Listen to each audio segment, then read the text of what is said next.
मेरे प्रिय आत्मन, आज मैं तुमसे एक ऐसी बात कहने जा रहा हूं जो तुम्हारे भीतर बैठी हुई सदियों की आदतों को हिला देगी।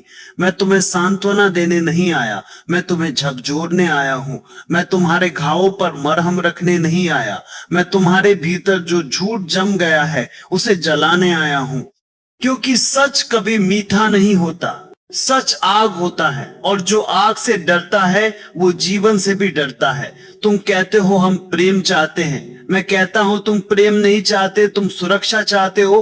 तुम कहते हो हम प्रेम करते हैं, मैं कहता हूं तुम प्रेम नहीं करते, तुम अधिकार करते हो। तुम कहते हो हम प्रेम में हैं, मैं कहता हूं तुम प्रेम में नहीं, तुम डर में हो। तुमने प्रेम को एक बहुत सुंदर शब्द बना दिया है, और ये शब्द अब तुम्हारे लिए एक पर्दा बन गया है। उसके पीछे तुमने अपनी वास्तविकता छिपा दी है। तुम प्रेम को पूजा की तरह बोलते हो लेकिन जीते नहीं। तुम प्रेम की बातें करते हो लेकिन भीतर तुम्हारा मन केवल वासना, महत्वाकांक्षा, ईर्ष्या और तुलना से भरा होता है। प्रेम तुम्हारे होठों पर है और हिंसा तुम्हारी आंखों में। प्रेम तुम्हारे गीतों में है और क्रूरता तुम्हारे संबंधों में। प्रेम तुम्हारे मंदिरों में है और वासना तुम्हारे छिपे हुए कोनों में। मैं आज एक बहुत खतरनाक वाक्य कहने जा रहा हूं। खतरनाक इसलिए क्योंकि ये तुम्हारे अहंकार की नींव पर चोट करेगा। प्रेम तुम्हारा नहीं है और वासना तुम्हारी दुश्मन नहीं है। तुम चौंक गए, तुम्हारा मन कह रहा होगा यह आदमी क्या कह रहा है। प्रेम नहीं है, वासना दुश्मन नहीं है, तो फिर हम क्या करें? मेरा सुनो, तुमने जिस चीज को प्रेम कहा है वह अधिकतर समय प्रेम नहीं होती। वह सौदा होती है, वह लेन देन होती है, उसमें शर्तें होती हैं, वह तुम्हारी कमी का व्यापार होता है। तुम किसी के पास इसलिए नहीं जाते कि तुम्हारे पास देने को बहुत है, तुम इसलिए जाते हो क्योंकि तुम्हारे भीतर खालीपन है और तुम चाहते हो कि कोई तुम्हें भर दे। लेकिन खालीपन किसी दूसरे से नहीं भरता। खालीपन तो ध्यान से भरता है, जागरूकता से भरता है, अपने भीतर उतरने से भरता है। तुम जिस आदमी से प्रेम कहते हो उससे तुम मांगते हो, तुम जिस स्त्री से प्रेम कहते हो उससे तुम मांगते हो, तुम मित्र से मांगते हो, तुम भगवान से भी मांगते हो। तुम्हारा प्रेम प्रार्थना नहीं, याचना है। और जब तुम मांगते हो तो तुम प्रेम में नहीं हो सकते। प्रेम मांग नहीं सकता, प्रेम केवल दे सकता है। प्रेम तो बादल की तरह है, बरसता है। प्रेम तो फूल की तरह है, महकता है। फूल ये नहीं पूछता कि तुम योग्य हो या नहीं, वो बस अपनी सुगंध देता है।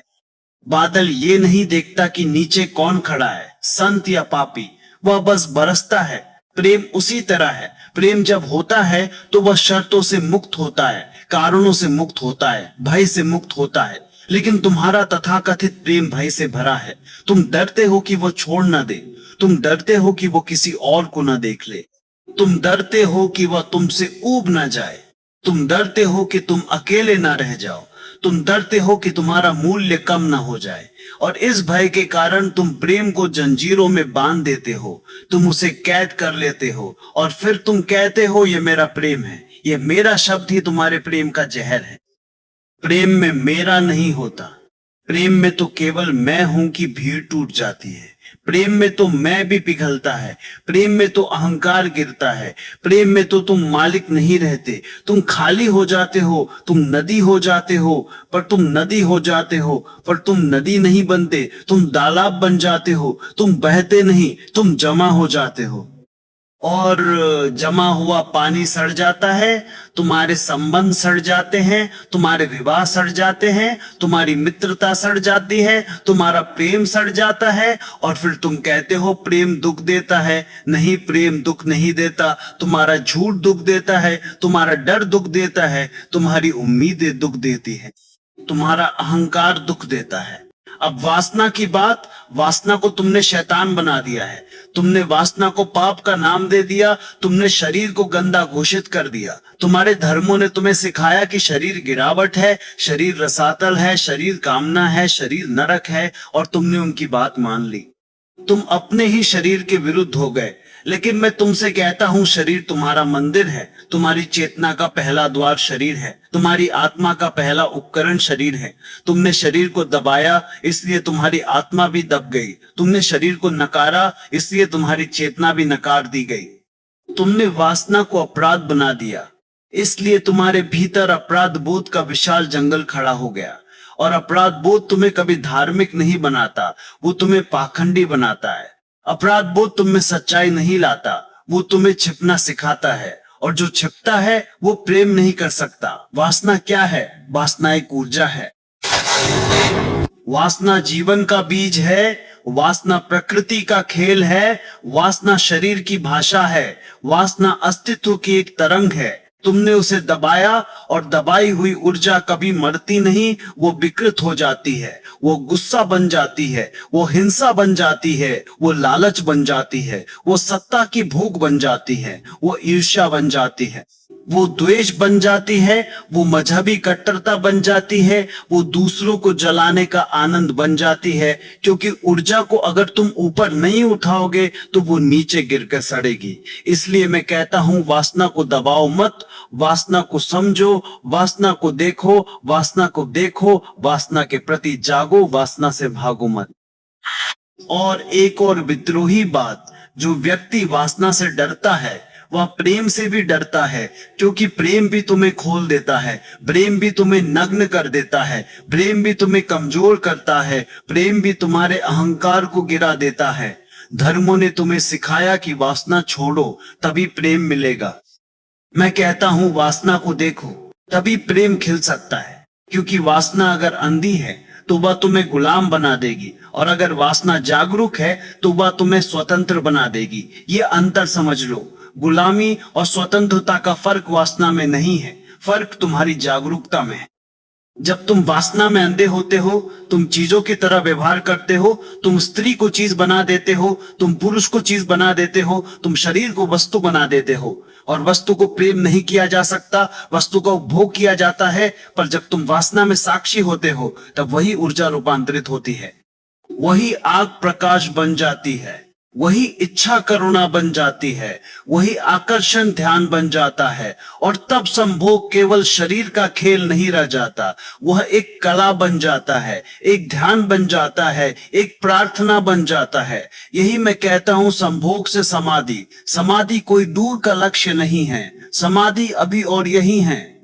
लेकिन तुम्हारे भीतर बहुत शोर है, तुम्हारे भीतर बहुत वासनाएं नहीं, बहुत दबाई हुई वासनाएं हैं।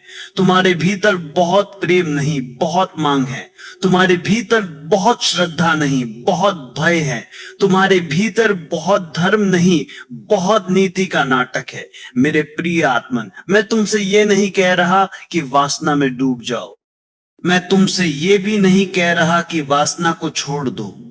मैं तुमसे कह रहा हूं, वासना को जानो, वासना को प्रकाश में लाओ, वासना को छिपाओ मत। और सबसे बड़ी बात, वासना को जीते समय जागो। क्योंकि जागरूकता ही वह जादू है जो हर चीज को बदल देती है। तुमने देखा होगा, कुछ लोग बहुत पवित्र दिखते हैं पर उनके भीतर गंदगी होती है। और कुछ लोग बाहर से साधारण होते हैं पर भीतर उनकी चेतना निर्मल होती है।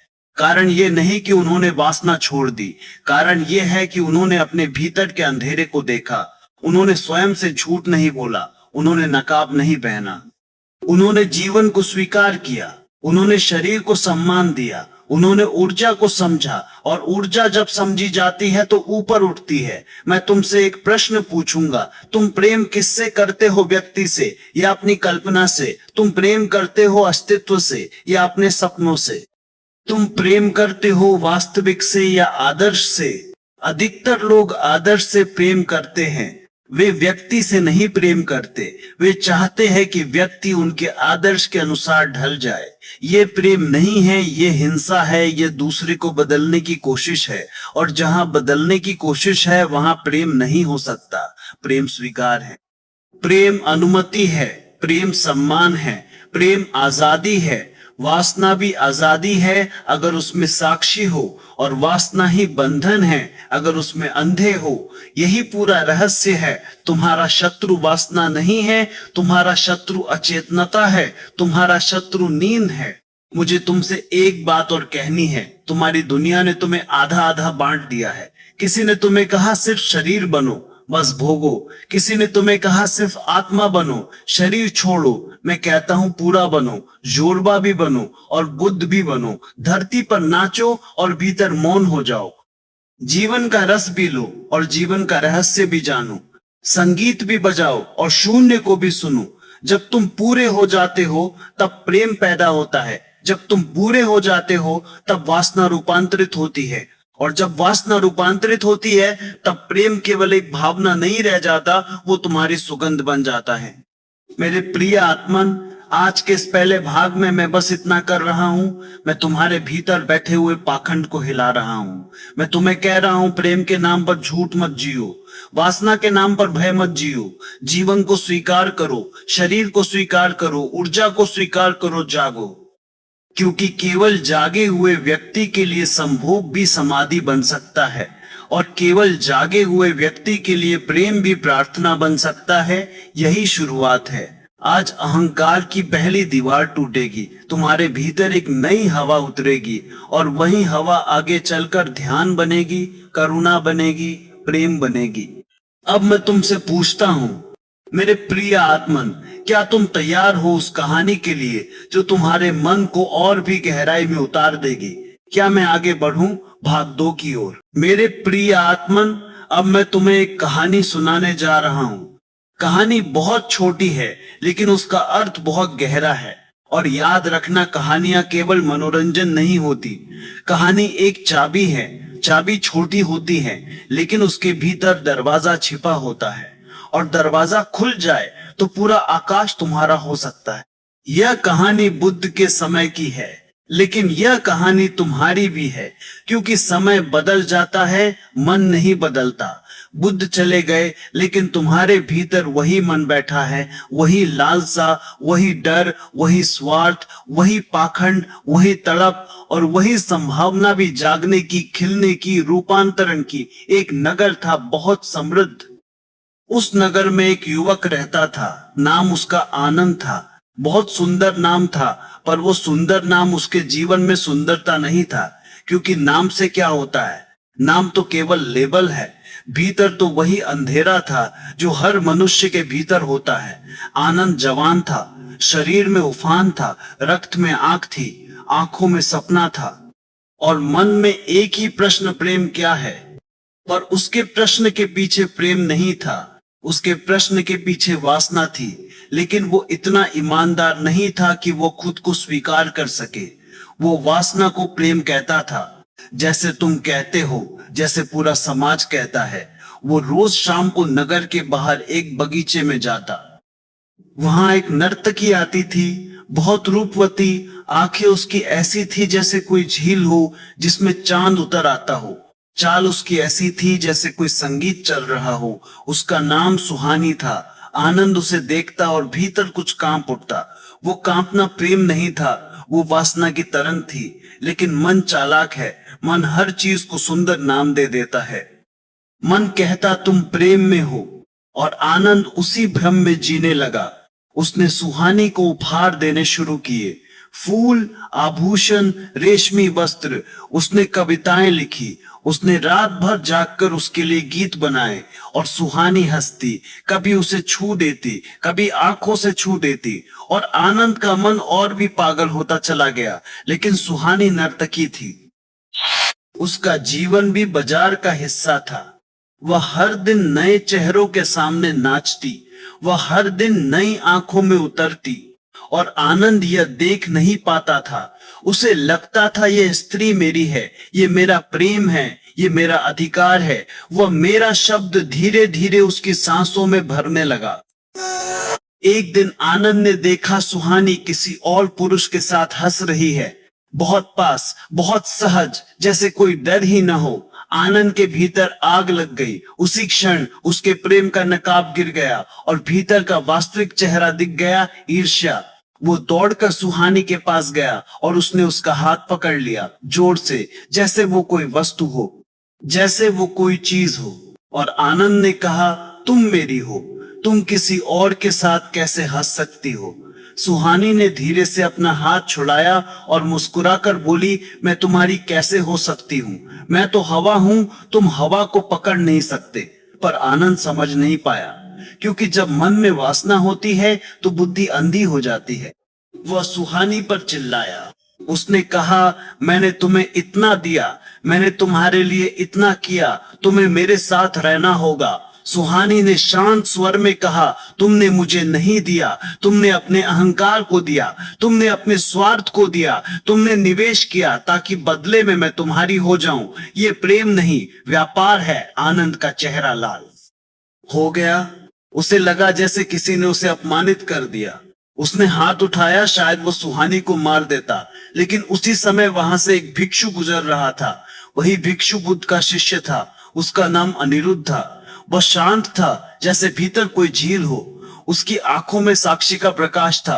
अनिरुद्ध ने आनंद का हाथ पकड़ लिया, हाथ नहीं, उसके क्रोध की लहर पकड़ ली और धीरे से कहा, युवक रुको। आनंद ने कहा, ये मेरी स्त्री है। अनिरुद्ध हंसा। उस हंसी में उपहास नहीं था, उस हंसी में करुणा थी। और उसने कहा, तुम कहते हो ये तुम्हारी है, तो फिर तुम स्वयं किसके हो? आनंद चुप हो गया, क्योंकि ये प्रश्न तीर था। ये प्रश्न भीतर तक चला गया। मैं स्वयं किसके हूं?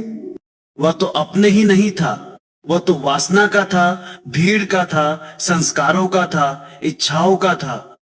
अनिरुद्ध ने कहा, तुमने प्रेम समझा ही नहीं। प्रेम में मेरा नहीं होता, प्रेम में तेरा भी नहीं होता। प्रेम में तो केवल स्वतंत्रता होती है, और जहां स्वतंत्रता नहीं, वहां प्रेम नहीं। आनंद ने कहा, लेकिन मैं उसे चाहता हूं। अनिरुद्ध ने कहा, चाहना प्रेम नहीं है, चाहना भूख है। भूख पेट की भी हो सकती है और मन की भी। और जब तुम भूख के साथ किसी को देखते हो, तुम उसे व्यक्ति नहीं देखते, तुम उसे वस्तु देखते हो। सुहानी ने कहा, मैं वस्तु नहीं हूं। और अनिरुद्ध ने आनंद से कहा, सुनो, ये स्त्री तुम्हें एक अवसर दे रही है, अवसर तुम्हारी जागरूकता का। तुम अभी भी इसे समझ सकते हो। वासना बुरी नहीं, लेकिन अंधी वासना बंधन है। वासना में जागरूकता हो जाए तो वही वासना प्रेम बन जाती है। आनंद ने पूछा, कैसे? अनिरुद्ध ने कहा, बुद्ध के पास चलो। आनंद गया। वह अगले दिन बुद्ध के पास पहुंचा। बुद्ध एक वृक्ष के नीचे बैठे थे। उनके चारों ओर शांति थी, जैसे हवा भी धीमी हो गई हो। आनंद ने बुद्ध के चरणों में सिर रखा और कहा, भगवान, मैं प्रेम में हूं, लेकिन मुझे बहुत दुख है। बुद्ध ने आंखें उठाई। उनकी आंखें किसी भी आकाश से बड़ी थीं। और बुद्ध ने कहा, तुम प्रेम में नहीं हो, तुम आसक्ति में हो। आनंद ने कहा, आसक्ति? बुद्ध बोले, हाँ। प्रेम कभी दुख नहीं देता, दुख आसक्ति देती है। प्रेम कभी बांधता नहीं, बांधना आसक्ति है। प्रेम में तो तुम खुलते हो, आसक्ति में तुम सिकुड़ते हो। आनंद ने कहा, पर मेरे भीतर इतनी आग है। बुद्ध ने कहा, आग अच्छी है, आग जीवन है, आग ही ऊर्जा है। लेकिन अगर आग का उपयोग अंधे होकर करोगे तो आग तुम्हें जला देगी, और अगर आग का उपयोग जागकर करोगे तो आग तुम्हें प्रकाश देगी। आनंद ने कहा, तो मैं क्या करूं? बुद्ध ने कहा, सबसे पहले तुम स्वीकार करो कि यह वासना है, यह प्रेम नहीं। तुम्हारा मन प्रेम का नाम देकर वासना कुछ छिपा रहा है, और जो चीज छिपाई जाती है वो कभी रूपांतरित नहीं होती, वो भीतर सड़ती है। आनंद ने कहा, मैं स्वीकार करता हूं। बुद्ध मुस्कुराए और बोले, अच्छा, अब दूसरी बात, तुम इस वासना को देखो। जब भी तुम्हारे भीतर आग उठे, तुम उसे दबाओ मत, तुम उसे बाहर निकालकर हिंसा मत बनाओ। तुम उसे देखो जैसे कोई दर्शक देखता है, जैसे तुम नदी को देखते हो, बहते पानी को देखते हो। तुम उसके साथ बहो मत, तुम उसके सामने बैठो और उसे जानो। आनंद ने पूछा, देखना कैसे? बुद्ध ने कहा, जब भी कामना उठे, आंख बंद करो और भीतर उस ऊर्जा को महसूस करो। पेट में, छाती में, गले में, सिर में, बिना जज किए, बिना नाम दिए, बस महसूस करो। और ये भी देखो कि तुम्हारा मन तुरंत किसी व्यक्ति को पकड़ना चाहता है। व्यक्ति केवल बहाना है, असली बात ऊर्जा है। तुम ऊर्जा को जानो। फिर बुद्ध ने कहा, और तीसरी बात, तुम उस स्त्री को स्वतंत्र रहने दो। अगर तुम उसे स्वतंत्र नहीं रहने दे सकते तो तुम प्रेम नहीं कर सकते। प्रेम का पहला नियम है स्वतंत्रता। तुम ये मत सोचो कि कोई तुम्हारा है, कोई किसी का नहीं। हम सब अस्तित्व के हैं, हम सब हवा के हैं। आनंद रो पड़ा, आंसू बह निकले। उसे पहली बार दिखा कि उसके प्रेम में कितनी हिंसा थी, कितना स्वार्थ था, कितना मेरा था, और उसका मन कांपने लगा। बुद्ध ने कहा, रो, ये रोना शुद्धि है। जब अहंकार टूटता है तब आंसू आते हैं। आंसू बहुत पवित्र है, लेकिन रोने के बाद उठकर भाग मत जाना। रोने के बाद जागना। आनंद कई दिनों तक बुद्ध के पास रहा। उसने वह अभ्यास किया। वह वासना को देखता, वह ऊर्जा को महसूस करता, वह साक्षी बनने लगा। धीरे धीरे उसकी आग बदलने लगी। वही आग जो पहले क्रोध बनती थी अब करुणा बनने लगी। वही आग जो पहले ईर्ष्या बनती थी अब गीत बनने लगी। वही आग जो पहले पकड़ बनती थी अब भाव बनने लगी। कुछ दिनों बाद आनंद फिर से उसी बगीचे में गया जहां सुहानी नाचती थी। उसने उसे देखा। वही सौंदर्य, वही चाल, वही आंखें। लेकिन इस बार आनंद ने उसे वस्तु की तरह नहीं देखा। इस बार उसने उसे व्यक्ति की तरह देखा। इस बार उसकी आंखों में मांग नहीं थी। इस बार उसकी आंखों में सिर्फ सम्मान था। सुहानी ने उसे देखा और कहा, आज तुम अलग हो।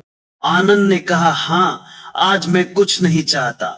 आज मैं सिर्फ तुम्हें देख रहा हूं, जैसे एक फूल को देखा जाता है। मैं तुम्हें पकड़ नहीं रहा, मैं तुम्हें बांध नहीं रहा। सुहानी कुछ पल चुप रही, फिर बोली, तो क्या ये प्रेम है? आनंद ने कहा, नहीं, ये प्रेम नहीं है, ये प्रेम की शुरुआत है। प्रेम अभी दूर है, लेकिन आज पहली बार मेरे भीतर हिंसा नहीं है। आज पहली बार मेरे भीतर डर नहीं है। आज पहली बार मेरे भीतर मेरा नहीं है, और शायद यही रास्ता है। सुहानी की आंखों में भी कुछ नमी आ गई। उसने कहा, अगर यही रास्ता है तो तुम सही दिशा में जा रहे हो। और आनंद चला गया, बिना किसी अपेक्षा के, बिना किसी मांग के, बिना किसी व्यापार के। वो पहली बार हल्का था, जैसे उसने अपने भीतर से एक पत्थर हटा दिया हो। वह घर लौट रहा था, लेकिन असल में वो अपने भीतर लौट रहा था। मेरे प्रिय आत्मन, यह कहानी छोटी है, मगर इसका अर्थ बहुत बड़ा है। आनंद तुम हो, सुहानी वो नहीं जो तुम सोचते हो। सुहानी तुम्हारी इच्छा है, तुम्हारी कल्पना है, तुम्हारे भीतर की भूख है। और अनिरुद्ध, बुद्ध ये तुम्हारे भीतर का साक्षी है जो जागना चाहता है। कहानी का सार यही है, अगर तुम वासना को प्रेम का नाम दोगे तो दुख मिलेगा। अगर तुम वासना को जाग कर देखोगे तो रूपांतरण होगा। और जब रूपांतरण होता है तब वही ऊर्जा प्रेम बन जाती है। और जब प्रेम होता है तो वह पकड़ नहीं बनता, वह मुक्त करता है। अब भाग 3 में मैं इस कहानी को खोलूंगा। मैं बताऊंगा कि आधुनिक जीवन में यह दुख कैसे दिखाई देता है। रिश्तों में, विवाह में, अकेलेपन में, सोशल मीडिया में, तुलना में, और उस नकली प्रेम में जो हर जगह बिक रहा है। मेरे प्रिय आत्मन, अब मैं उस कहानी को खोलूंगा जैसे कोई दीपक जलाकर अंधेरे कमरे में रख दे। कहानी में तुमने आनंद को देखा, लेकिन असल में तुमने अपने ही चेहरे को देखा। क्योंकि हर मनुष्य आनंद है, हर मनुष्य एक भूख है, हर मनुष्य एक तलाश है। और हर मनुष्य को यही भ्रम है कि वह प्रेम खोज रहा है, जबकि वह असल में खुद को बचाने की कोशिश कर रहा है। यही सबसे बड़ा धोखा है।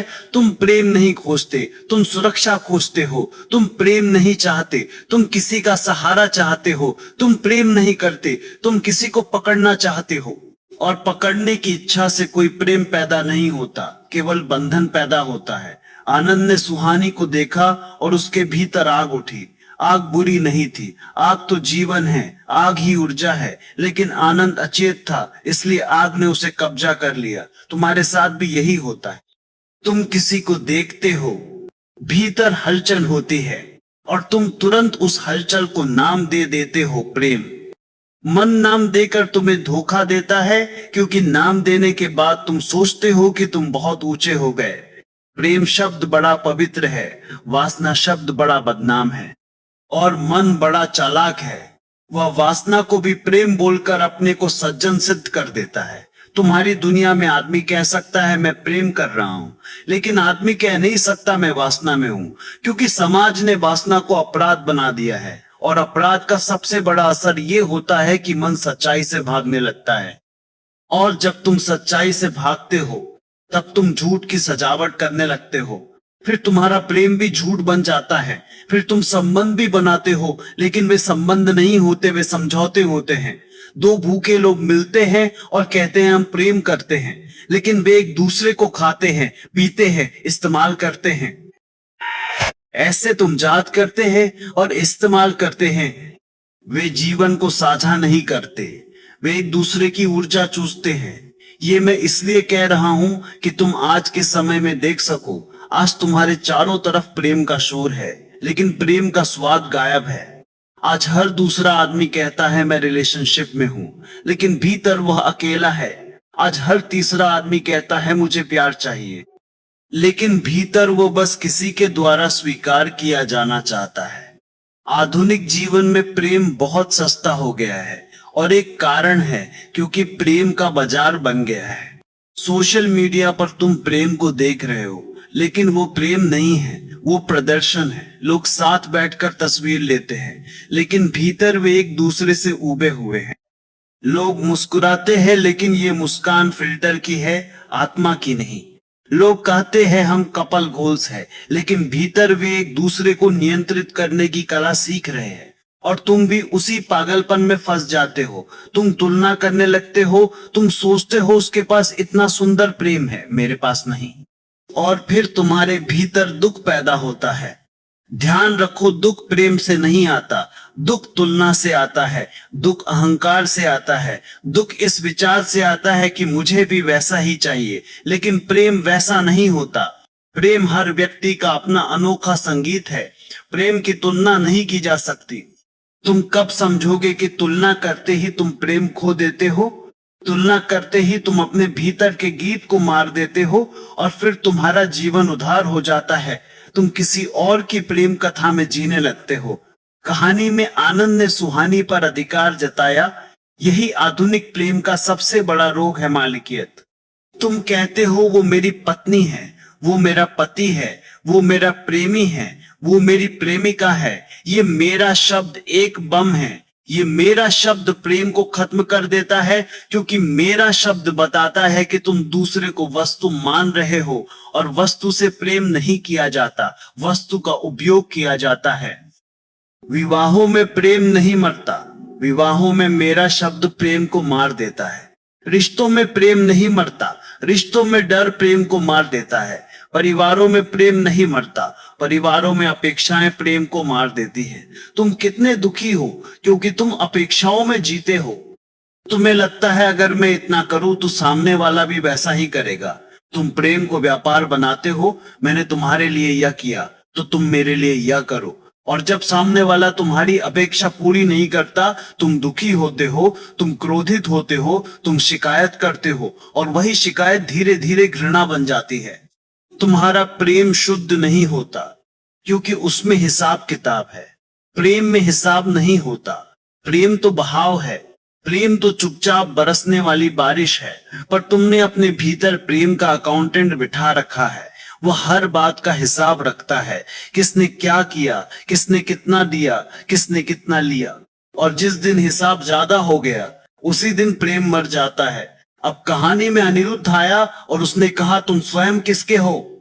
यह प्रश्न आज के मनुष्य के लिए बहुत जरूरी है, क्योंकि आज का मनुष्य अपने भीतर नहीं है। वो अपने फोन में है, वो अपनी इमेज में है, वो अपनी पहचान में है, वो अपनी नौकरी में है, वह अपने भविष्य में है। और जो व्यक्ति अपने भीतर नहीं है, वह प्रेम कैसे कर सकेगा?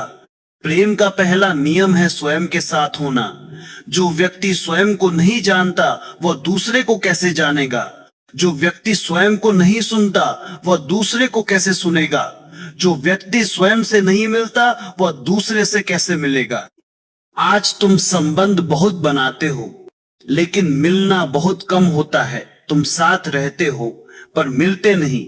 तुम बातें करते हो पर सुनते नहीं। तुम छूते हो पर महसूस नहीं करते। तुम साथ सोते हो पर जागते नहीं। यह एक बहुत बड़ा सत्य है। अधिकतर संबंधों में शरीर मिलते हैं, आत्माएं नहीं मिलती। और कई बार शरीर भी नहीं मिलते, केवल जरूरतें मिलती है। और जरूरतों का मिलना प्रेम नहीं है। जरूरतों का मिलना तो केवल मजबूरी है। अब वासना की बात, आधुनिक मनुष्य वासना में और अधिक अटका हुआ है क्योंकि उसने जीवन को मशीन बना दिया है, और मशीन का कोई दिल नहीं होता। मशीन सिर्फ परिणाम चाहती है। वही आधुनिक जीवन का तरीका बन गया है, त्वरित सुख, जल्दी तृप्ति, तुरंत आनंद। और जब तुम जीवन को त्वरित बना देते हो तब प्रेम असंभव हो जाता है, क्योंकि प्रेम को समय चाहिए, प्रेम को धैर्य चाहिए, प्रेम को गहराई चाहिए, प्रेम को धीमी सांस चाहिए। आज तुम्हारी वासना तेज हो गई है क्योंकि तुम्हारा मन बेचैन है। तुम्हारा मन किसी भी चीज में टिकता नहीं। तुम एक चेहरे से दूसरे चेहरे तक, एक रिश्ते से दूसरे रिश्ते तक भागते हो। तुम सोचते हो अगला बेहतर होगा, लेकिन अगला बेहतर नहीं होता। तुम वही रहते हो। यह समझो, अगर तुम भीतर नहीं बदलते तो हर रिश्ता वही परिणाम देगा, क्योंकि रिश्ता तुम्हारे भीतर की स्थिति का प्रतिबिंब है। तुम वही ले जाते हो, अपना डर, अपना लालच, अपनी असुरक्षा, अपनी अपेक्षाएं, और फिर तुम कहते हो रिश्ता खराब है। नहीं, रिश्ता खराब नहीं है, तुम्हारी अचेतनता खराब है। कहानी में बुद्ध ने आनंद से कहा, वासना को देखो। यही आधुनिक समस्या का समाधान है, क्योंकि आज का मनुष्य वासना से दो तरह से भागता है, या तो वह उसे दबाता है या फिर उसमें बह जाता है। दोनों ही गलत है। दबाने से बीमारी पैदा होती है और बहने से गुलामी पैदा होती है। मध्य मार्ग क्या है? मध्य मार्ग है जागरूकता, देखना, साक्षी होना, भीतर उठती ऊर्जा को पहचानना और उसे प्रकाश में रखना। जब तुम वासना को साक्षी होकर देखते हो तब एक चमत्कार होता है। तुम्हारी ऊर्जा नीचे नहीं गिरती, ऊपर उठने लगती है। तुम्हारी वासना धीरे धीरे प्रेम बनती है, और तुम्हारा प्रेम धीरे धीरे करुणा बनता है, और करुणा धीरे धीरे ध्यान बनती है। यही संभोग से समाधि का रहस्य है। यह कोई नारा नहीं है, यह विज्ञान है। यह आंतरिक रसायन है, यह रूपांतरण की कला है। अब मैं तुम्हें आधुनिक प्रेम की एक और परत दिखाता हूं, अकेलापन। आज तुम अकेले हो। अकेलापन इतना है कि तुम उसे सह नहीं पाते, इसलिए तुम संबंध बनाते हो। लेकिन संबंध अकेलेपन का इलाज नहीं है, क्योंकि अकेलापन बाहर से नहीं भरता। अकेलापन भीतर की दूरी है, अपने ही अस्तित्व से दूरी। जब तुम अपने भीतर की शून्यता से डरते हो तब तुम दूसरे के भीतर छिपने की कोशिश करते हो। यही रिलेशनशिप बन जाती है। लेकिन दूसरे के भीतर छिपकर तुम अपने भीतर की समस्या नहीं सुलझाते, तुम बस उसे ढक देते हो। और जो समस्या ढकी रहती है वो एक दिन विस्फोट बन जाती है। इसलिए तुम देखोगे रिश्ते बहुत जल्दी टूट जाते हैं, क्योंकि वे जुड़े ही नहीं थे, वे सिर्फ ढके हुए थे। वे प्रेम नहीं थे, वे बचाव थे। वे आनंद नहीं थे, वे असुरक्षा के उपाय थे। प्रेम का अर्थ है तुम अकेले भी संपूर्ण हो, और जब तुम अकेले संपूर्ण हो तब तुम दूसरे के साथ साझा कर सकते हो। तब तुम दूसरे को जरूरत नहीं बनाते, तब तुम दूसरे को उपहार बना सकते हो।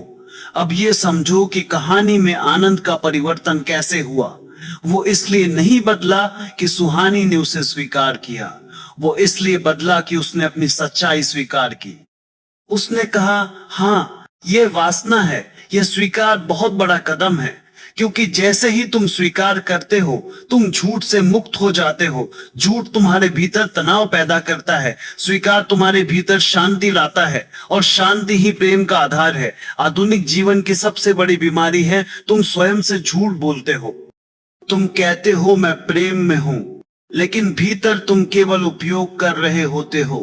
तुम कहते हो मैं वफादार हूं, लेकिन भीतर तुम कल्पनाओं में हजारों संबंध बना रहे होते हो। तुम कहते हो मैं अच्छा इंसान हूं, लेकिन भीतर तुम्हारा मन छल और चालाकी से भरा होता है। ये सब इसलिए है क्योंकि तुम सच से डरते हो, और जो सच से डरता है वो प्रेम से भी डरता है, क्योंकि प्रेम सच मांगता है। प्रेम में नकाब नहीं चलता। मेरे प्रिय आत्मन, अब भाग 3 का अंतिम सूत्र सुनो। तुम्हारे संबंधों की समस्या दूसरा व्यक्ति नहीं है। तुम्हारे संबंधों की समस्या तुम्हारी अचेतनता है। तुम्हारी वासना की समस्या वासना नहीं है। तुम्हारी वासना की समस्या तुम्हारा भय है। तुम्हारे प्रेम की समस्या प्रेम नहीं है, तुम्हारे प्रेम की समस्या तुम्हारी मांग है। और जब मांग गिर जाती है प्रेम प्रकट होता है, और जब भय गिर जाता है जागरूकता प्रकट होती है, और जब जागरूकता प्रकट होती है वासना रूपांतरित होती है, और जब वासना रूपांतरित होती है समाधि संभव हो जाती है। अब अगले भाग में मैं समाज और धर्म की झूठी नैतिकता पर चोट करूंगा। मैं बताऊंगा कि कैसे सदियों से तुम्हें सिखाया गया कि शरीर पाप है और उसी सिखावन ने तुम्हें पाखंडी बनाया। मैं तुम्हें उस नकली नैतिकता से मुक्त करूंगा जो तुम्हारे प्रेम को भी अपराध बना देती है। मेरे प्रिय आत्मन, अब मैं तुम्हें एक बहुत असुविधाजनक सच बताने जा रहा हूं। असुविधाजनक इसलिए कि यह सच तुम्हारे भीतर बैठे हुए संस्कारों को चोट करेगा। और याद रखना, संस्कार तुम्हें मनुष्य नहीं बनाते, संस्कार तुम्हें गुलाम बनाते हैं। समाज का सबसे बड़ा अपराध यही है कि उसने तुम्हें स्वतंत्र नहीं रहने दिया। उसने तुम्हें जन्म से ही प्रशिक्षण दिया, क्या सोचना है, क्या मानना है, किससे डरना है, किससे शर्माना है। उसने तुम्हें बताया कि क्या पाप है और क्या पुण्य, लेकिन उसने तुम्हें यह नहीं बताया कि क्या सत्य है। समाज का ढांचा तुम्हारे भय पर खड़ा है और धर्म का ढांचा तुम्हारे अपराध बोध पर। समाज चाहता है कि तुम नियंत्रण में रहो, धर्म चाहता है कि तुम पश्चाताप में रहो, और दोनों मिलकर तुम्हें तोड़ देते हैं धीरे धीरे बहुत चालाकी से। तुमने ध्यान दिया होगा, समाज कभी नहीं चाहता कि तुम प्रेम जानो, क्योंकि प्रेम जानने वाला व्यक्ति विद्रोही हो जाता है। प्रेम जानने वाला व्यक्ति झूठी परंपराओं को नहीं मानता। प्रेम जानने वाला व्यक्ति स्वयं का मालिक हो जाता है। और समाज को मालिक लोग पसंद नहीं, समाज को गुलाम चाहिए जो आदेश माने, जो भीड़ का हिस्सा रहे, जो डरे, जो झुके, जो उपवास करे, जो नियम निभाए, जो नकाब पहने। और धर्म तुम्हें कहता है वासना पाप है, धर्म तुम्हें कहता है शरीर शत्रु है, धर्म तुम्हें कहता है स्त्री आकर्षण है, खतरा है, धर्म तुम्हें कहता है पुरुष कामी है, गिरा हुआ है, धर्म तुम्हें कहता है सुख से सावधान, धर्म तुम्हें कहता है आनंद से बचो, धर्म तुम्हें कहता है हंसो मत, नाचो मत, गाओ मत। क्योंकि जहां हंसी है वहां डर नहीं टिकता, और जहां नाच है वहां गुलामी नहीं टिकती। धर्म ने तुम्हें उदास होना सिखाया, धर्म ने तुम्हें गंभीर होना सिखाया, धर्म ने तुम्हें मुर्दा होना सिखाया, और तुम्हें लगा यह धर्म है। मेरे प्रिय आत्मन, धर्म ने मनुष्य की सबसे बड़ी ऊर्जा को दबाया है, काम ऊर्जा को। और यही सबसे बड़ा षड्यंत्र है, क्योंकि काम ऊर्जा ही जीवन की जड़ है। वही ऊर्जा अगर ऊपर उठे तो ध्यान बनती है, वही ऊर्जा अगर रूपांतरित हो तो प्रेम बनती है, वही ऊर्जा अगर शुद्ध हो तो करुणा बनती है। लेकिन धर्म ने कहा इस ऊर्जा को काट दो, दबा दो, मार दो। क्या तुमने कभी किसी वृक्ष को देखा है जिसकी जड़ काट दी जाए, वो सूख जाता है? क्या तुमने कभी किसी नदी को देखा है जिसका स्रोत बंद कर दिया जाए, वह मर जाती है? धर्म ने तुम्हारी जड़ पर ही वार किया, इसलिए तुम्हारे भीतर एक सूखापन है, इसलिए तुम्हारे भीतर प्रेम की कमी है, इसलिए तुम्हारे भीतर करुणा की कमी है, इसलिए तुम्हारे भीतर आनंद की कमी है। और फिर वही धर्म तुमसे कहता है प्रार्थना करो, लेकिन प्रार्थना सूखे व्यक्ति की कैसे होगी? वह प्रार्थना भी व्यापार बन जाएगी। मैंने प्रार्थना की, अब मुझे कुछ दो, वह प्रार्थना भी लालच बन जाएगी। धर्म ने तुम्हें जीवन से काट दिया, फिर भगवान का सपना दे दिया। पर जो जीवन से कट गया वह भगवान से कैसे जुड़ेगा? भगवान जीवन में ही है, अस्तित्व जीवन में ही बह रहा है। लेकिन तुम्हें ऐसा सिखाया गया कि जीवन तो गंदा है, स्वर्ग कहीं और है, ये कहीं और ही तुम्हारी पीड़ा है, ये कहीं और ही तुम्हारा भ्रम है। समाज और धर्म दोनों ने तुम्हें सिखाया कि वासना शर्म की बात है। शर्म, ये शब्द बहुत जहरीला है, क्योंकि जब तुम शर्मिंदा हो जाते हो तुम टूट जाते हो। शर्म तुम्हें टुकड़ों में बांट देती है, एक हिस्सा भीतर दब जाता है, दूसरा हिस्सा ऊपर दिखता है, और फिर तुम नकली हो जाते हो। फिर तुम्हारे चेहरे पर मास्क होता है और तुम्हारे भीतर आग। फिर तुम बाहर से साधु बनते हो और भीतर से भोगी। फिर तुम्हारा जीवन दोहरा हो जाता है। मेरे प्रिय आत्मन, दोहरा जीवन ही पाखंड है, और पाखंड ही तुम्हें रोगी बनाता है। तुम्हारे मन में जो हजारों कल्पनाएं हैं वे कहीं से नहीं आई, वे दबाई हुई वासना का धुआं है। तुम जितना दबाओगे उतना धुआं बढ़ेगा, और जब धुआं बढ़ जाता है तब तुम उसे नियंत्रित नहीं कर पाते, तब वह विकृति बन जाता है। तब आदमी स्त्री को बस शरीर की तरह देखने लगता है। तब आदमी प्रेम के लिए नहीं, उपयोग के लिए आता है। और स्त्री भी पुरुष को सुरक्षा, पैसा, शक्ति के लिए चुनने लगती है, क्योंकि प्रेम के लिए दोनों के भीतर जगह ही नहीं बची। प्रेम तो फूलता है जब भीतर शांति हो, और तुम्हें भीतर शांति नहीं दी गई, तुम्हें भीतर अपराध बोध दिया गया। अब तुम देखो समाज का असली चेहरा। समाज दिन में नैतिकता सिखाता है, रात में अश्लीलता बेचता है। समाज दिन में तुम्हें संयम सिखाता है, रात में तुम्हें सपने बेचता है। समाज दिन में कहता है शुद्ध रहो, और उसी समाज की फिल्में, विज्ञापन, गीत सब तुम्हारे भीतर वासना को उकसाते हैं। क्यों? क्योंकि समाज चाहता है कि तुम उलझे रहो। उलझा व्यक्ति खरीदता है, उलझा व्यक्ति भागता है, उलझा व्यक्ति नियंत्रित होता है, उलझा व्यक्ति नेता चाहता है, गुरु चाहता है, आदेश चाहता है, और समाज को यही चाहिए। यदि तुम शांत हो गए तो तुम्हें बाजार की जरूरत नहीं रहेगी। यदि तुम पूर्ण हो गए तो तुम्हें वस्तुओं की जरूरत नहीं रहेगी। यदि तुम ध्यान में उतर गए तो तुम्हें बाहर की चमक की जरूरत नहीं रहेगी। इसलिए तुम्हें बेचैन रखा जाता है, और बेचैनी का सबसे बड़ा स्रोत दबाई हुई वासना है। दबाई हुई वासना ही तनाव बनती है, दबाई हुई वासना ही हिंसा बनती है, दबाई हुई वासना ही युद्ध बनती है, दबाई हुई वासना ही क्रोध बनती है, दबाई हुई वासना ही अपराध बनती है। और फिर वही समाज और वही धर्म तुम्हें कहते हैं अपराध मत करो, क्रोध मत करो, हिंसा मत करो, लेकिन वे ये नहीं बताते कि हिंसा की जड़ कहाँ है। वे जड़ को ही छुपाए रखते हैं, क्योंकि जड़ अगर तुम्हें पता चल गई तो तुम स्वतंत्र हो जाओगे। मेरे प्रिय आत्मन, मैं धर्म के खिलाफ नहीं हूं, मैं केवल धर्म के नाम पर चल रहे इस कारखाने के खिलाफ हूं। मैं तुम्हें नैतिक नहीं बनाना चाहता, मैं तुम्हें जागरूक बनाना चाहता हूं। नैतिकता बाहर से थोपी जाती है, जागरूकता भीतर से पैदा होती है। नैतिक व्यक्ति डर से अच्छा बनता है, जागरूक व्यक्ति प्रेम से अच्छा होता है। नैतिक व्यक्ति मुखौटा पहनता है, जागरूक व्यक्ति नग्न होता है सच में। नैतिक व्यक्ति नियम मानता है, जागरूक व्यक्ति सत्य को जीता है। और सत्य का पहला कदम है शरीर को स्वीकार करना। शरीर का अर्थ वासना नहीं है, शरीर का अर्थ संवेदना है, शरीर का अर्थ जीवंतता है, शरीर का अर्थ अस्तित्व का नित्य है। धर्म ने शरीर को दुश्मन बना दिया, इसलिए तुम अपने ही भीतर युद्ध में हो। और जो व्यक्ति भीतर युद्ध में है वो बाहर शांति कैसे बनाएगा? यही कारण है कि दुनिया शांति की बातें करती है, लेकिन शांति दिखाई नहीं देती, क्योंकि हर आदमी भीतर टूट गया है। भीतर उसके दो हिस्से हैं, एक भाग जिसे वह दिखाता है और दूसरा भाग जिसे वह छुपाता है। और छुपा हुआ भाग धीरे धीरे विष बन जाता है। अब सुनो, मैं तुम्हें एक और कठोर सच कहूंगा। धर्म ने स्त्री को सदियों तक दबाया है। क्यों? क्योंकि स्त्री आकर्षण है, और आकर्षण से धर्म डरता है। धर्म को लगता है अगर स्त्री स्वतंत्र हो गई तो पुरुष का संयम टूट जाएगा। धर्म ने स्त्री को दोषी बनाया, धर्म ने स्त्री को प्रलोभन कहा, धर्म ने स्त्री को माया कहा, और पुरुष को संत होने का सपना दिया। पर यह सारा खेल झूठ पर टिका है। स्त्री प्रलोभन नहीं है, स्त्री अस्तित्व की शक्ति है। और पुरुष भी कोई संत नहीं है, पुरुष भी वही ऊर्जा है। ऊर्जा ना पुरुष है ना स्त्री, ऊर्जा तो जीवन है। लेकिन धर्म ने ऊर्जा को विभाजित कर दिया। उसने कहा यह अच्छा है, यह बुरा है। उसने कहा यह शुद्ध है, यह अशुद्ध है। और तुम उसी बंटवारे में जीते रहे। अब मैं तुम्हें एक सरल बात बताता हूँ।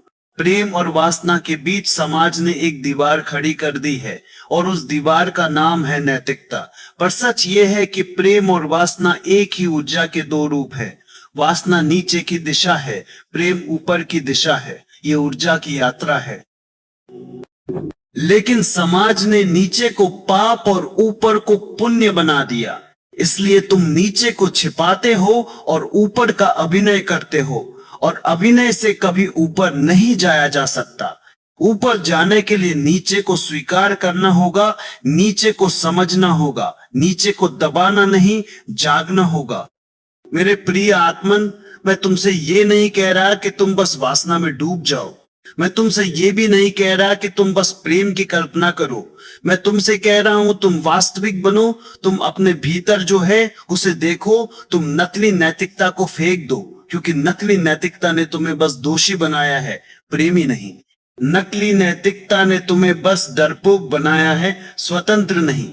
नकली नैतिकता ने तुम्हें बस पाखंडी बनाया है, सत्यवादी नहीं। धर्म के नाम पर जो लोग तुम्हें डराते हैं वे तुम्हारे मित्र नहीं हैं। वे तुम्हारी ऊर्जा को नियंत्रित करना चाहते हैं, वे तुम्हें गुलाम बनाना चाहते हैं। और मैं तुम्हें गुलाम नहीं, जागरूक बनाना चाहता हूं। तुम्हें सिखाया गया वासना त्यागो, मैं कहता हूं वासना को जानो।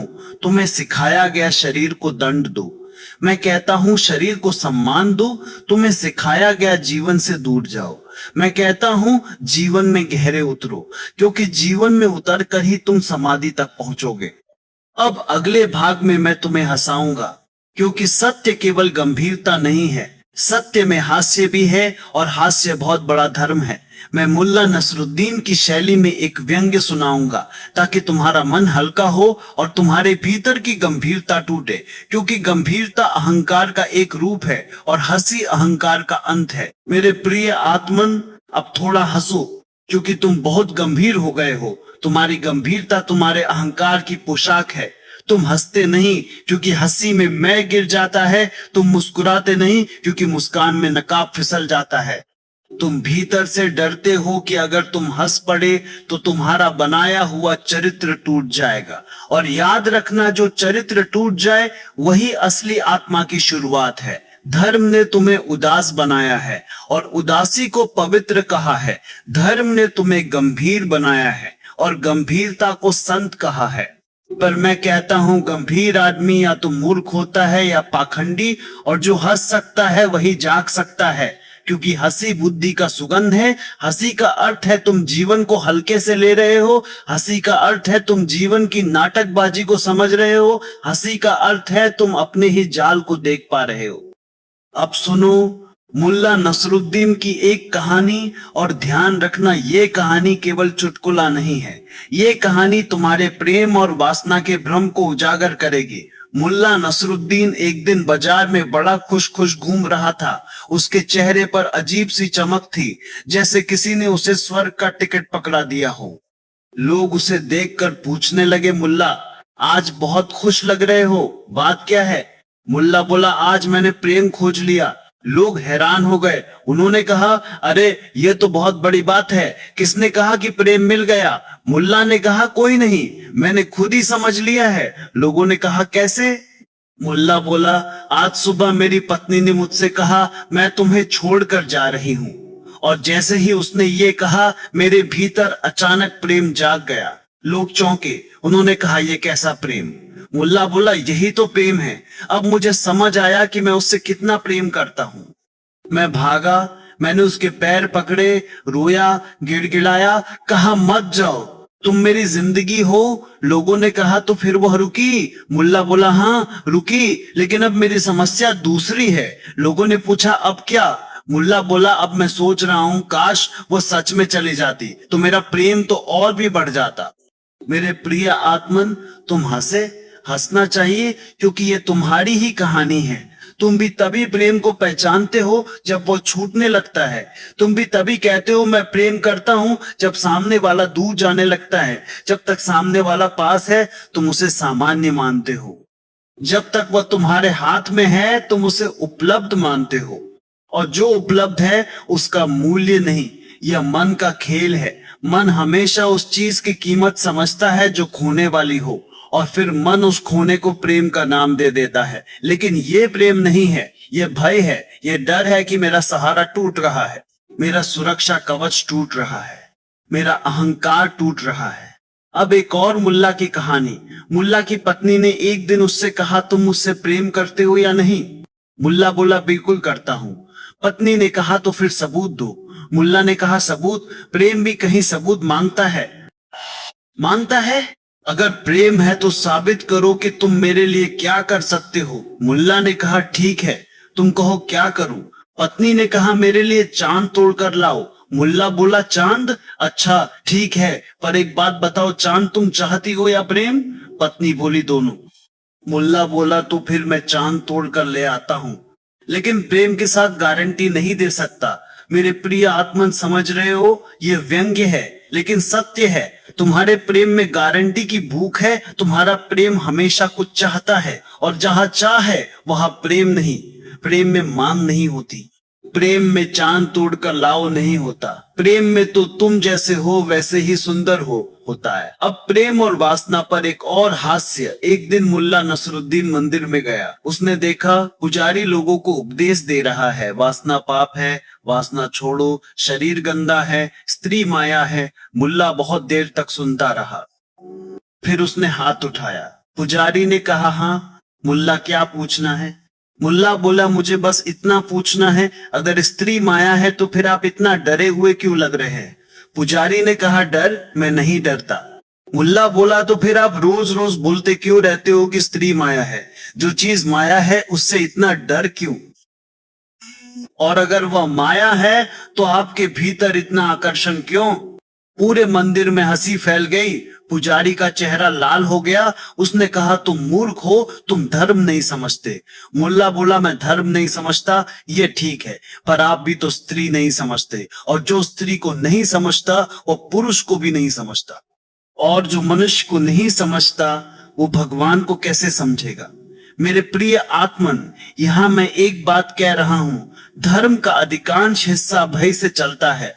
वो तुम्हें डराता है, ये मत करो, वो मत करो, और तुम्हें लगता है कि ये तुम्हें बचा रहा है, पर वो तुम्हें बचा नहीं रहा, वो तुम्हें दबा रहा है, और दबाया हुआ मन ही विकृत होता है। तुमने देखा होगा, जिन लोगों ने वासना को दबाया वे भीतर से बहुत कुरूप हो जाते हैं। उनके चेहरे पर मुस्कान नहीं होती, उनके शब्दों में मिठास नहीं होती, उनकी आंखों में कोमलता नहीं होती, क्योंकि कोमलता तभी आती है जब तुम अपनी ऊर्जा को स्वीकार करते हो।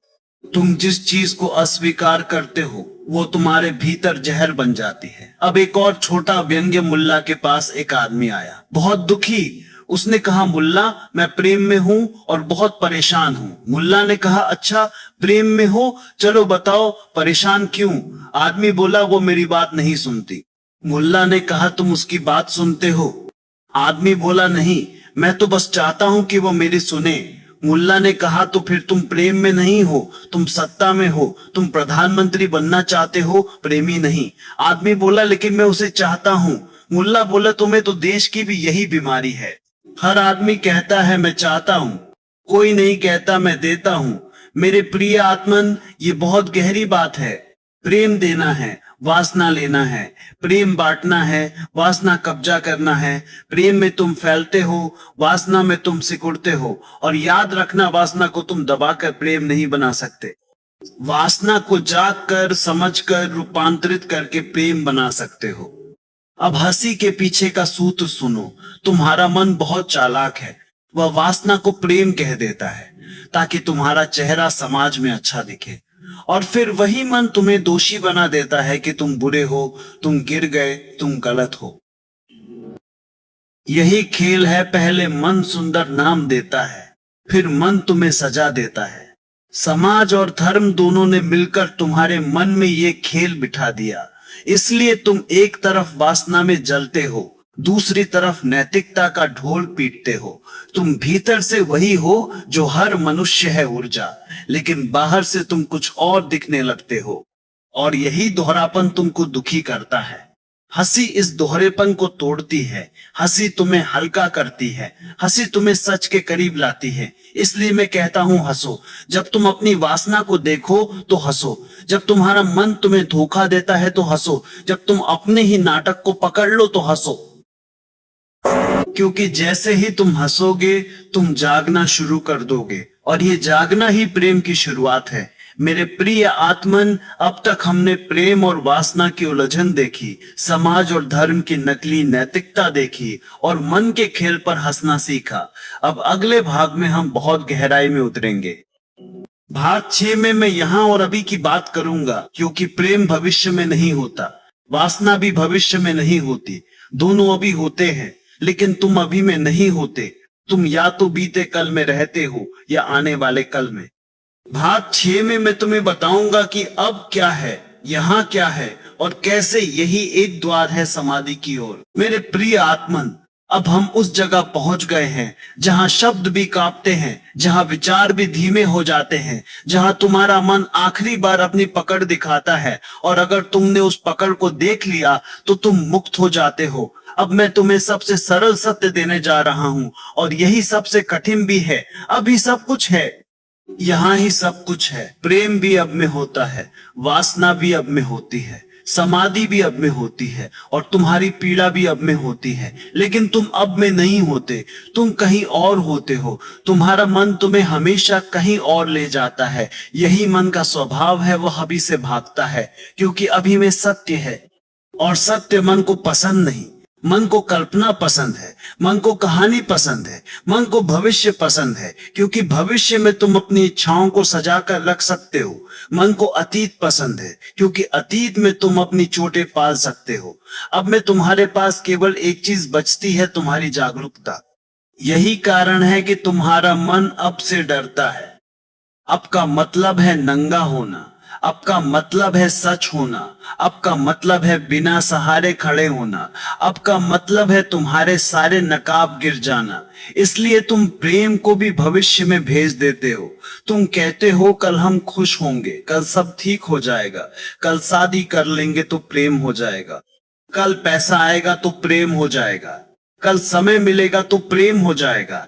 तुम प्रेम को हमेशा टालते हो, और जब प्रेम टलता है वो धीरे धीरे मर जाता है। और वासना को तुम या तो छिपाते हो या भविष्य की योजनाओं में डाल देते हो। तुम कहते हो अभी नहीं, सही समय आने दो, या तुम कहते हो अभी जल्दी करो, जल्दी खत्म करो, क्योंकि तुम अब में टिक नहीं सकते। तुम वासना को भी एक क्षणिक क्रिया बना देते हो, एक जल्दी जल्दी की दौड़, और फिर तुम कहते हो सुख नहीं मिला, आनंद नहीं मिला। कैसे मिलेगा? आनंद तो उपस्थित होने से मिलता है, तुम उपस्थित ही नहीं थे। मेरे प्रिय आत्मन, तुम्हें मैं एक रहस्य बताता हूं। तुम्हारा मन एक शराबी है, वो होश से भागता है, वो जागरूकता से भागता है। वो तुम्हें किसी न किसी नशे में रखता है। किसी के लिए नशा धन है, किसी के लिए नशा धर्म है, किसी के लिए नशा प्रेम है, किसी के लिए नशा वासना है, किसी के लिए नशा प्रतिष्ठा है। पर नशा एक ही है, अचेतनता।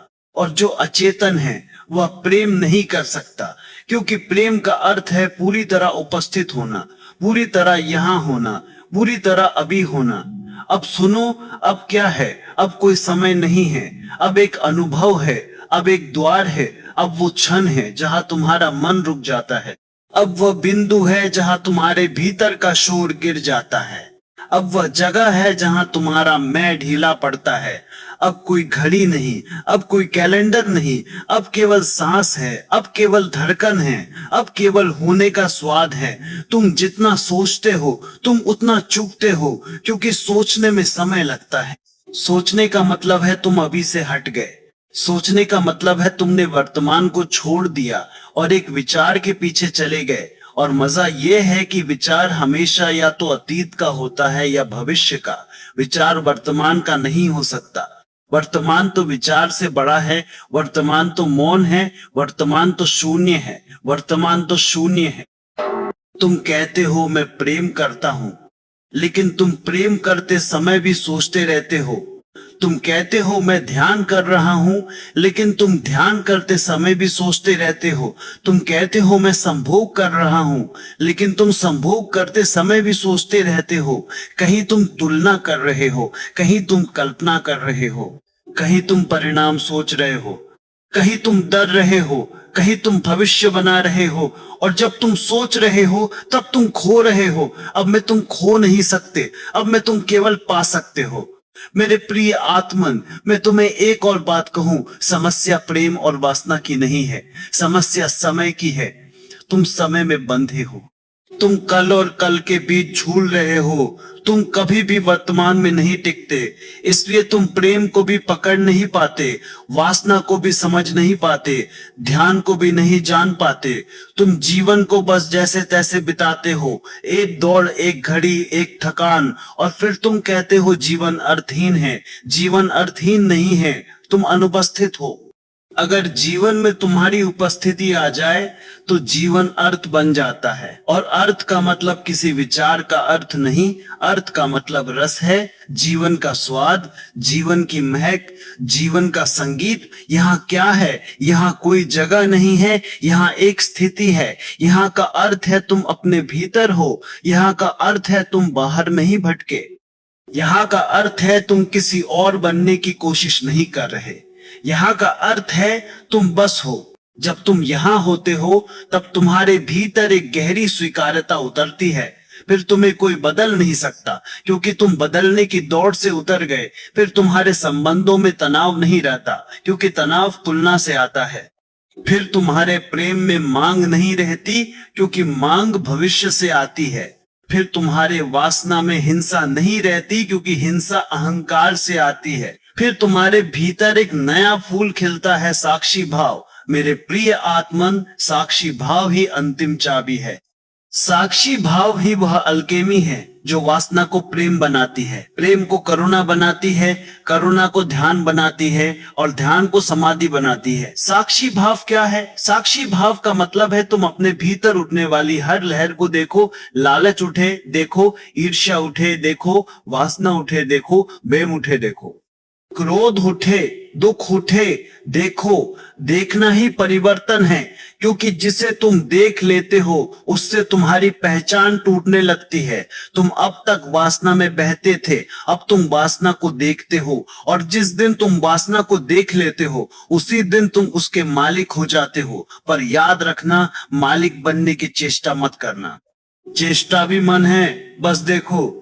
देखना इतना सरल है कि मन उसे मानता नहीं। मन कहता है इतना आसान कैसे, पर सत्य आसान है, कठिन तो केवल तुम्हारा झूठ है। मेरे प्रिय आत्मन, अब मैं तुम्हें प्रेम की परिभाषा देता हूं, जिसे तुम शायद जीवन भर ढूंढते रहे।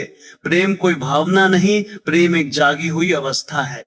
जब तुम जागे हुए हो तब तुम जो भी करते हो उसमें प्रेम उतर आता है। तुम बोलते हो, प्रेम बोलता है। तुम चलते हो, प्रेम चलता है। तुम देखते हो, प्रेम देखता है। तुम छूते हो, प्रेम छूता है। और जब तुम सोए हुए हो तब तुम जो भी करते हो उसमें हिंसा उतर आती है।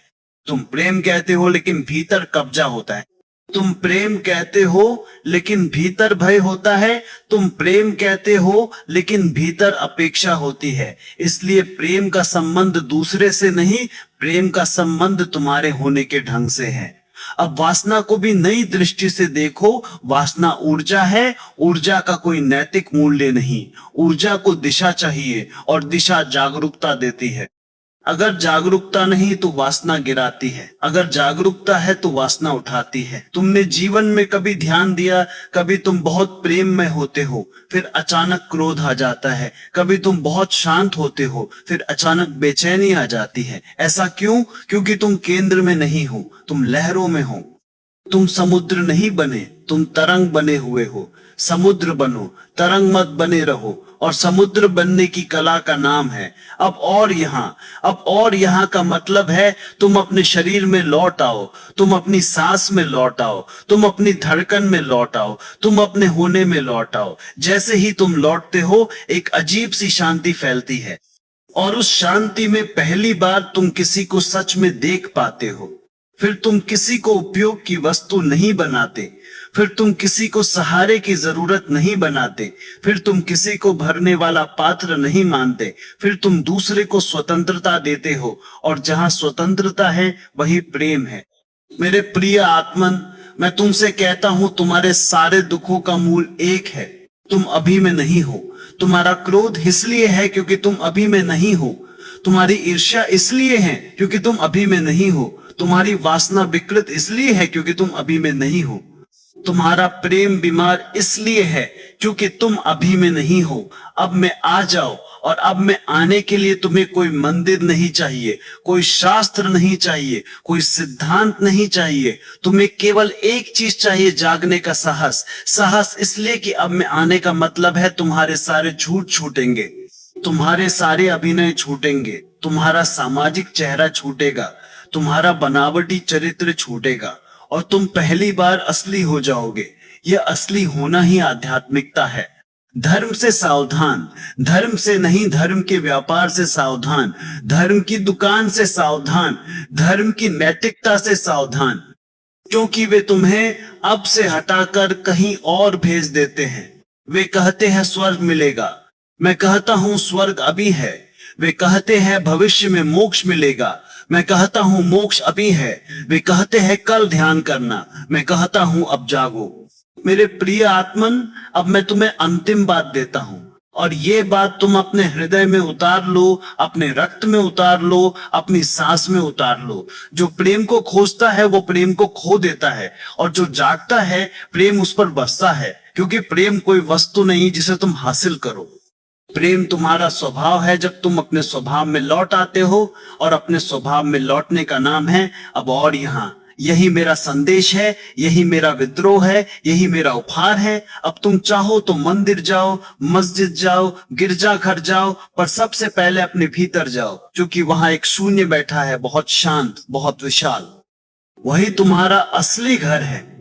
और जब तुम उस घर में उतरते हो तब प्रेम और वासना दोनों बदल जाते हैं। वासना शुद्ध हो जाती है, प्रेम गहरा हो जाता है, प्रेम प्रार्थना बन जाता है, और तुम्हारा जीवन एक उत्सव बन जाता है। जीवन एक उत्सव है मेरे प्रिय आत्मन, पर उत्सव केवल उन्हें मिलता है जो अभी में जीते हैं, जो यहाँ में रहते हैं, जो जागते हैं, जो साक्षी होते हैं। अब तुम चुनो, भीड़ में खोए रहना है या अपने भीतर लौटना है, कल पर जीना है या अब में जीना है, डर में जीना है या प्रेम में जीना है, नींद में जीना है या जागरण में जीना है। मैं तुम्हें कहता हूं अब चुनो, अब कीमती है, यहां ही द्वार है।